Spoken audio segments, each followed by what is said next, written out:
Big boss Malayalam season 7 അങ്ങനെ start ചെയ്തിരിക്കുകയാണ്. എല്ലാവരും ബിഗ് ബോസ് ഹൗസിൽ ഇപ്പോൾ കയറിയിട്ടുണ്ട്. ലാലേട്ടൻ ആദ്യം തന്നെ ബിഗ് ബോസ് ഹൗസ് നമുക്ക് പരിചയപ്പെടുത്തി തന്നു. പ്രധാനമായിട്ടും അതിനകത്തുള്ളത് പണിപ്പുര എന്ന് പറയുന്ന ഒരു സംഭവമാണ്. എല്ലാവരും പുറത്തുനിന്ന് പ്ലാൻ ചെയ്ത് കൊണ്ടുവരുന്ന സംഗതികളെല്ലാം അവിടെ വെക്കും, അകത്തേക്ക് വിടില്ല എന്നാണ് ലാലേട്ടൻ പറഞ്ഞത്. സാധാരണ കോട്ടും സൂട്ടും ഒക്കെ ഇട്ട് വരുന്ന ലാലേട്ടൻ ഇത്തവണ എത്തിയത് കറുത്ത മുണ്ടെടുത്തിട്ടാണ്. ഒരു എൻട്രി ടാസ്കിലൂടെയാണ് ബിഗ് ബോസ് ഹൗസിലേക്ക് എല്ലാവരും കയറിയത്. റെനീഷാണ് ആ ടാസ്ക് എല്ലാവർക്കും കൊടുത്തത്. ആദ്യമായിട്ട് ബിഗ് ബോസ് ഹൗസിലേക്ക് കയറിയത് അനീഷ് ടി എന്ന് പറയുന്ന ഒരു കോമണറാണ്. മൈജിയുടെ ഒരു കോൺടെസ്റ്റിലൂടെയാണ് എൻട്രി ലഭിച്ചത്. ലാലേട്ടൻ പറഞ്ഞത് ഒരുപാട് വാചകം അടിക്കുന്ന ആളാണെന്നും ഇതൊരു സ്ത്രീ വിരുദ്ധത പരിപാടി എന്തോ ഉള്ള ആളാണെന്നുമാണ് പറഞ്ഞത്. കൂടാതെ ജോലി കിട്ടിയിട്ട് 5 വർഷമായിട്ട് ലീവ് എടുത്ത് ബിഗ് ബോസിന് വേണ്ടി ട്രൈ ചെയ്യുകയാണെന്നൊക്കെ പറഞ്ഞു. രണ്ടാമതായിട്ട് കയറിയത് അനുമോളാണ്. ആക്ട്രസ് ആണ്, സ്റ്റേറ്റ് അവാർഡ് വിന്നറാണ്. TV ഷോയിലൂടെ നമ്മൾ കണ്ടിട്ടുള്ള അനുമോൾ ബിഗ് ബോസ് ഹൗസിൽ എങ്ങനെയായിരിക്കും എന്നുള്ളതാണ് എനിക്ക് കാണേണ്ടത്. മൂന്നാമതായിട്ട് എത്തിയത് ആര്യൻ കതൂരിയാണ്. ആക്ടറാണ്, അതുപോലെ തന്നെ ക്രിക്കറ്ററുമാണ്. അണ്ടർ 14, 16 ഒക്കെ കേരളത്തിന് വേണ്ടി, ഇന്ത്യക്ക് വേണ്ടിയൊക്കെ കളിച്ചിട്ടുള്ള ആളാണ്. കാണാൻ രൺബീർ കപൂറിനെ പോലെ ഉണ്ടെന്നാണ് ലാലേട്ടൻ പറഞ്ഞത്. ആര്യൻ ബിഗ് ബോസ് ഹൗസിൽ നായകനായിരിക്കും വില്ലനായിരിക്കും എന്നുള്ളത് നമുക്ക് കണ്ടറിയാം. നാലാമതായിട്ട് ബിഗ് ബോസ് ഹൗസിലേക്ക് കയറിയത് കലാഭവൻ സരികയാണ്. മിമിക്രിയിലൂടെയും സ്റ്റേജ് ഷോസിലൂടെയൊക്കെ നമ്മൾ സരികയെ കണ്ടിട്ടുണ്ട്. അഞ്ചാമതായിട്ട് ബിഗ് ബോസ് ഹൗസിലേക്ക് കയറിയത് അക്ബർ ഖാനാണ്.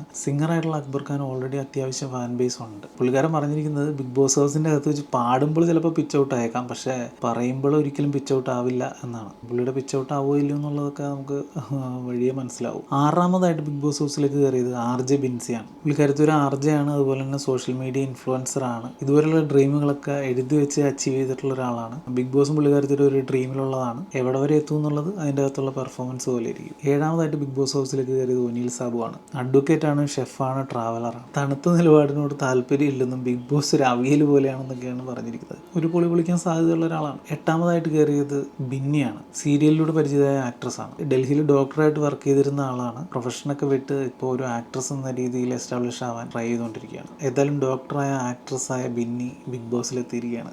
നമുക്ക് നോക്കാം. ഒമ്പതാമതായിട്ട് ബിഗ് ബോസ് ഹൗസിലേക്ക് കയറിയത് അഭിലാഷാണ്. അഭിലാഷ് ഡിഫറെൻ്റ്ലി ഏബിൾഡ് ആയിട്ടുള്ള ഒരു പേഴ്സൺ ആണെങ്കിലും ആക്ടറാണ്, ക്രിക്കറ്ററാണ്, ഡാൻസറാണ്, ഇൻഫ്ലുവൻസറാണ്, ഒരു അടിപൊളി മച്ചാനാണ്. പുള്ളി തീയായിട്ട് തന്നെയാണ് വന്നിരിക്കുന്നതെന്ന് വേണം മനസ്സിലാക്കാൻ. പുള്ളി എങ്ങനെയായിരിക്കും കാര്യങ്ങളൊക്കെ നോക്കി കാണുന്നത് എന്നുള്ളത് അറിയാൻ താല്പര്യമുണ്ട്. പത്താമതായിട്ട് ബിഗ് ബോസ് ഹൗസിലേക്ക് കയറിയത് റെന ഫാത്തിമയാണ്. ഏവിയേഷൻ കോളേജിൽ പഠിക്കുന്ന ഒരു കുട്ടിയാണ്. ഒരു ഡിജിറ്റൽ താരം എന്നാണ് ലാലേട്ടൻ വിശേഷിപ്പിച്ചത്. ആൾ സോഷ്യൽ മീഡിയയിൽ ഒരു കണ്ടന്റ് ക്രിയേറ്ററാണ്. 11ാമതായിട്ട് ബിഗ് ബോസ് ഹൗസിലേക്ക് കയറിയത് മുൻഷി രഞ്ജിത്താണ്. ഇക്കാലത്ത് പട്ടാള ചിട്ടയോടുകൂടി ജീവിക്കുന്ന ഒരാളായിട്ടാണ് ലാലേട്ടൻ അദ്ദേഹത്തെ പറ്റി പറഞ്ഞത്. എൻ്റെ വിധി മാറ്റിമറിക്കുന്ന ദിവസം എന്നാണ് മുൻഷി രഞ്ജിത്ത് ബിഗ് ബോസിനെ പറ്റി പറഞ്ഞിരിക്കുന്നത്. കൂടുതൽ യങ്സ്റ്റേഴ്സാണ് ബിഗ് ബോസിൽ വന്നിട്ടുള്ളത്. അവരുടെ ഇടയിൽ പുള്ളിയുടെ ഗെയിം എങ്ങനെയായിരിക്കും നമുക്ക് നോക്കാം. 12ാമതായിട്ട് വീട്ടിലേക്ക് കയറിയത് ജിസേൽ ടക്കറാളാണ്. മോഡലാണ്, അതുകൂടാതെ ഹിന്ദി ബിഗ് ബോസ് കണ്ടസ്റ്റന്റ് ആണ്. ഹിന്ദിയിൽ നിന്ന് മലയാളത്തിലേക്ക് വന്നിട്ട് ഇവിടെ എങ്ങനെ ഗെയിം മുന്നോട്ട് കൊണ്ടുപോകുന്നു നമുക്ക് നോക്കാം. 13ാമതായിട്ട് കയറിയ ആളാണ് ശാരിക.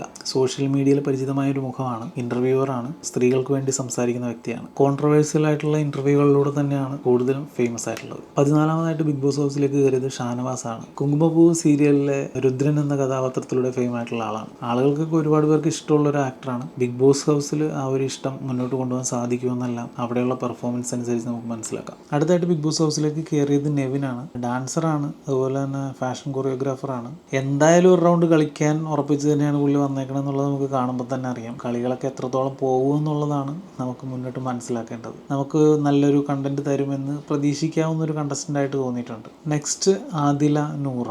സോഷ്യൽ മീഡിയയിൽ വളരെ ആക്റ്റീവായിട്ടുള്ള ആൾക്കാരാണ് അവർ. ലെസ്ബിയൻ കപ്പിൾസ് ആണ്, IT പ്രൊഫഷണൽസ് ആണ്, കൂടാതെ കോണ്ടന്റ് ക്രിയേറ്റേഴ്സ് ആണ്. ബിഗ് ബോസിനകത്ത് രണ്ടുപേരുള്ളത് ഈ ഹൗസിനകത്ത് ഒരു സ്ട്രെങ്ത് ആയിരിക്കുമോ അതോ വീക്ക്നെസ് ആയിരിക്കുമോ എന്നുള്ളത് അവരുടെ ഗെയിമിൽ നിന്ന് തന്നെ മനസ്സിലാക്കേണ്ടി വരും. പിന്നീട് കയറിയത് ശൈത്യ സന്തോഷാണ്. അഡ്വക്കേറ്റ് ആണ്. എല്ലാവരെയും പോലെ ഒരുപാട് പ്രതീക്ഷകളോടെ തന്നെയാണ് ശൈത്യയും ബിഗ് ബോസ് ഹൗസിലേക്ക് കയറിയിരിക്കുന്നത്. പിന്നീട് ബിഗ് ബോസ് ഹൗസിലേക്ക് കയറിയത് രേണുസുതിയാണ്. സോഷ്യൽ മീഡിയയിലെ ഒരു വൈറൽ താരം എന്ന രീതിയിൽ തന്നെയാണ് ബിഗ് ബോസ് ഹൗസിലേക്ക് എത്തിയിരിക്കുന്നത്. ലാലേട്ടനെ സൂചിപ്പിക്കുകയും ചെയ്തു, സോഷ്യൽ മീഡിയയിൽ എവിടെ നോക്കിയാലും രേണുസുതി ആണല്ലോ എന്ന്. ഒരുപാട് നെഗറ്റീവോടുകൂടിയാണ് ബിഗ് ബോസ് ഹൗസിലേക്ക് രേണുസുതി കയറിയിരിക്കുന്നത്. ഓൾറെഡി പ്രേക്ഷകരുടെ മനസ്സിൽ അവരെ പറ്റി ഒരു ഇമേജ് ഉണ്ടാവുമായിരിക്കും.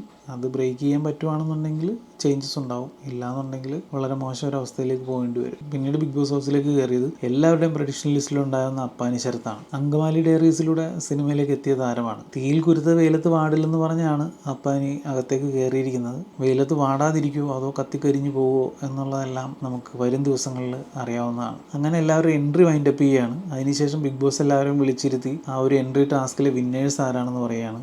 ആര്യനും ബിന്നിയും ഷാനവാസുമാണ് ഏറ്റവും കുറഞ്ഞ സമയം കൊണ്ട് ആ ടാസ്ക് കംപ്ലീറ്റ് ചെയ്തത്. ഇവർക്ക് മാത്രമാണ് ബിഗ് ബോസ് അവരുടെ പെട്ടികൾ കൊടുത്തത്. ബാക്കി ആർക്കും സ്വന്തം പെട്ടികൾ കിട്ടിയിട്ടില്ല. കൂടാതെ വിന്നേഴ്സിന് ബാഡ്ജും കൊടുത്തിട്ടുണ്ട്. ഈ ബാഡ്ജ് നഷ്ടപ്പെടാതെ നോക്കണ കാര്യം പറഞ്ഞിട്ടുണ്ട്. ഇപ്പോൾ എല്ലാവരും അതിൻ്റെ പുറകെയാണ്. ബാക്കി വിശേഷങ്ങൾ നമുക്ക് കാത്തിരുന്ന് കാണാം.